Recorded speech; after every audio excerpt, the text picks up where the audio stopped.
Hey everybody, KMO here.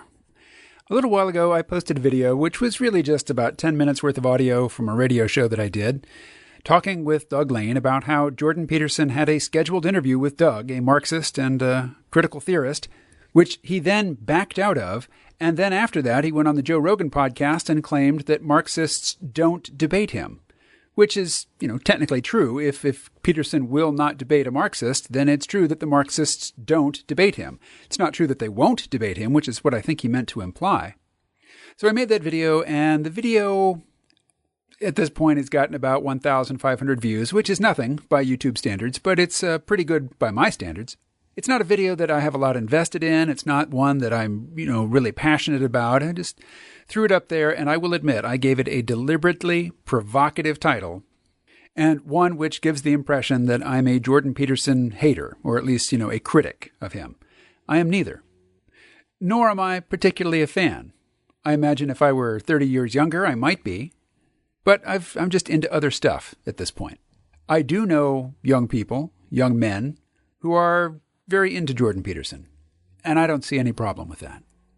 So the video I posted, it's about 10 minutes long. The average viewing time is about 3 minutes, 3 minutes and change. Most of the thumbs up, thumbs down, the thumbs down lead the thumbs up. The comments that I received before I turned off commenting were mostly negative. So it seems that this video is mostly reaching Peterson fans, but they show up, see the title, listen to a couple seconds of it, stop listening, hit thumbs down, and move on. And that most of the watch time actually is by the Peterson haters who find the video. This is amusing, maybe somewhat instructive, but really of no particular consequence. But what I want to communicate here, I just want to be very clear. I've had a number of new subscribers. I don't post all that frequently, and I don't get new subscribers very frequently. And since I posted this seeming anti-Peterson video, I've gotten, quite a few new subscribers, for me. And I think that a lot of those new subscribers are subscribing because they think that I'm going to be a source of anti-Jordan Peterson red meat. And that's just not going to be the case. In fact, really, it's the opposite. A lot of the people who listen to my podcast and participate on the Friends of the C-ROM group on Facebook are very, very critical of Jordan Peterson. And they post a lot of links to anti-Jordan Peterson arguments and material. But most of the criticisms that I've seen of Jordan Peterson have, to my mind, been made in bad faith. And to explain what I mean by that, I'm going to play you just a few minutes of a conversation that I recorded recently with Brian Collar. Brian Collar is an American writer who lives in Ireland, so he has both an insider and an outsider's view on the contemporary American scene. He's written a lot about peak oil, and he's also written for publications like American Conservative, the Dallas Morning News, Front Porch Republic, Big Questions Online, and Low Tech Magazine. He also writes for resilience.org. And he, too, is a little bit baffled by the intensity of the hatred from the left of Jordan Peterson. So here's just a few minutes of conversation that I recorded recently with Brian Collar. The title of the article just really irritated me. I'm scrolling for it now. It is A Messiah Come Surrogate Dad for Gormless Dimwits on Jordan B. Peterson's 12 Rules for Life. Isn't that rude? Yeah. I saw a hit piece.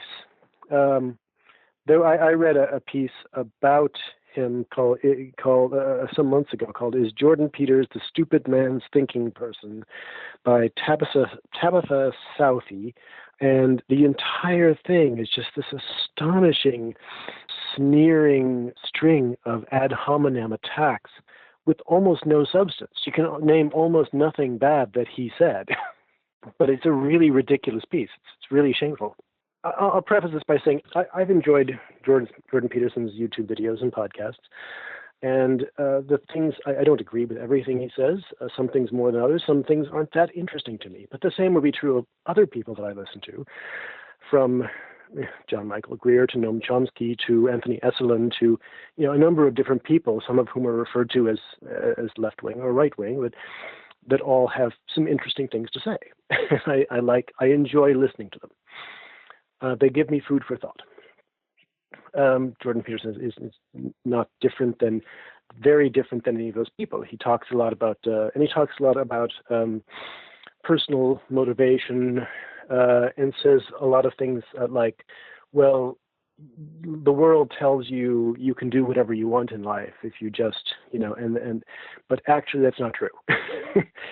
And he basically seems to have carved out a niche of telling people very unpleasant truths that people actually are really healthy to hear. Actually, you can't do whatever you want in life. You have certain skills, and if you want to make the world better, then you try to find the ways in which your skills would fit into some kind of career that would allow you to live. Don't dream of having a grand career in life. Most people don't have careers, they just have jobs, and then they find a fulfilling life outside of their job, that sort of thing.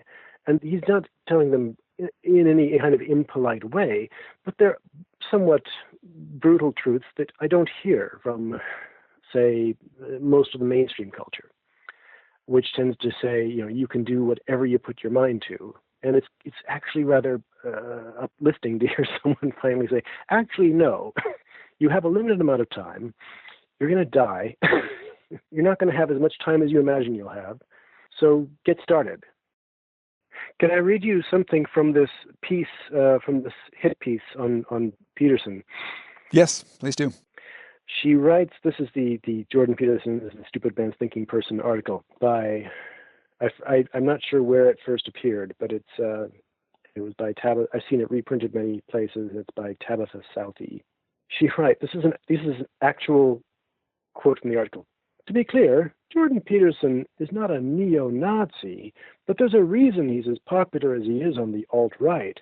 You'll never hear him use the phrase, quote, we must secure a future for our white children, unquote. What you will hear him say is that while there does seem to be a causal relationship between empowering women and economic growth, we have to consider whether this is good for society, quote, because the birth rate is plummeting, unquote.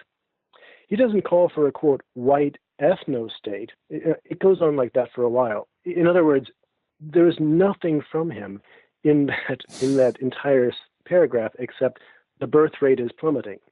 That's the only part that was in quotes. And everything else. I've spoken to Brian Collar on many occasions, and I've never heard him explicitly call for the genocide of all Irish people. But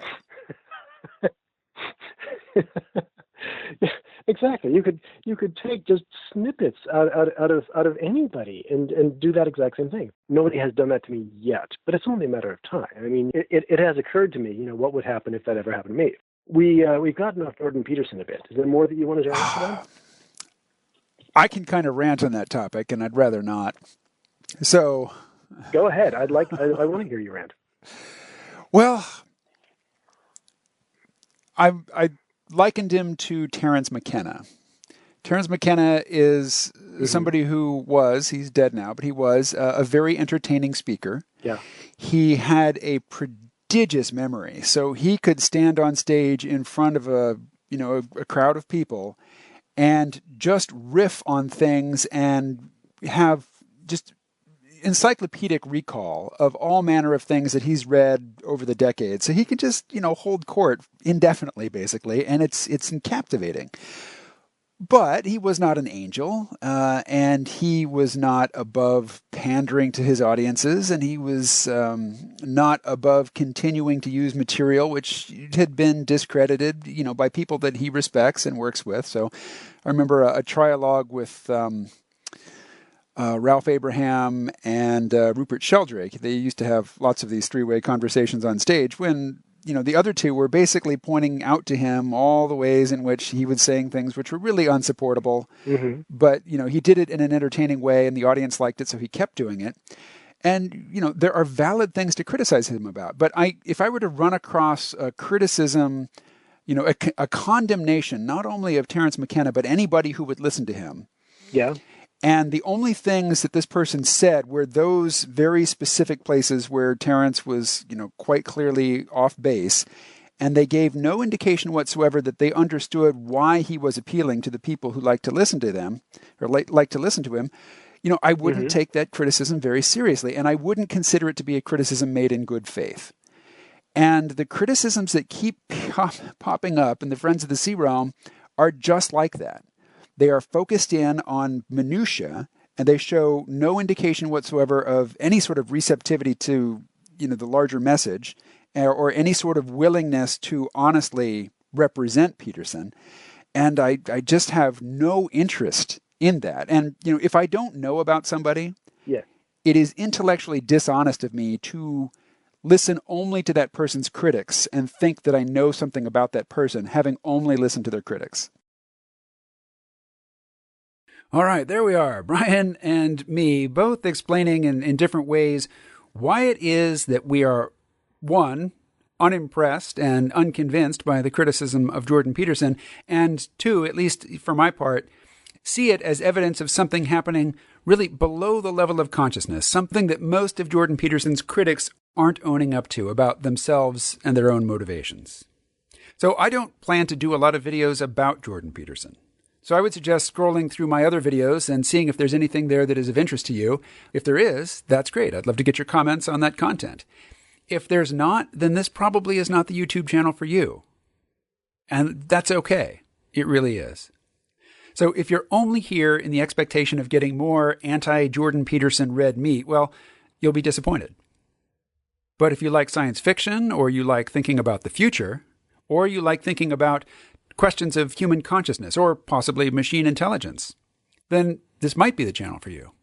And more importantly, you might enjoy the C-Realm podcast, which you can find at my website, crealm.com. All right, if you got this far in the video, well, thanks a lot for sticking with me. Stay well.